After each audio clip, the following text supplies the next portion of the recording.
బిర్యానీలో ఇనుపతీగ వచ్చిందని ప్రశ్నించిన కస్టమర్ పై దాడి చేశారు రెస్టారెంట్ నిర్వాహకులు. వీడియో తీస్తున్న కస్టమర్ ఫోన్ లాక్కొని నెట్టేసే ప్రయత్నం చేశారు. ఫుడ్ సేఫ్టీ అధికారులకు కంప్లైంట్ చేస్తామన్నా చెప్పుకోపో మా దందా ఇదే అంటూ బెదిరించారు. ఈ ఘటన హర్మకొండ చెఫ్ రెస్టారెంట్ లో జరిగింది. ఫైనల్ గా కస్టమర్ ఫుడ్ సేఫ్టీ అధికారులకు కంప్లైంట్ చేయడంతో హోటల్ పై ఆకస్మికంగా తనిఖీలు చేశారు అధికారులు. నిర్వాహకులపై ఆగ్రహం వ్యక్తం చేశారు. ఎంత వచ్చింది టీగా నువ్వు అటు ఎందుకు పడేసినావు చెప్పు. ఇప్పుడు నువ్వు వీడియో ఇస్తే భయపడాలన్నా మేము వీడియో ఇస్తే భయపడాలా? భయపడే అవసరం లేదు కానీ కస్టమర్కి ఆన్సర్ చెప్పాలి కదా. భయపడేందుకు భయపడకపోవడానికి భయపడాలా అంటే ఎవరు భయం లేదా మీకు?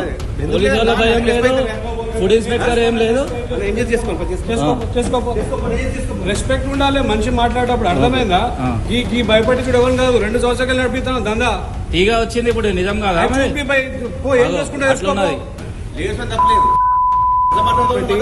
చెప్పన్నా ఆయన మీద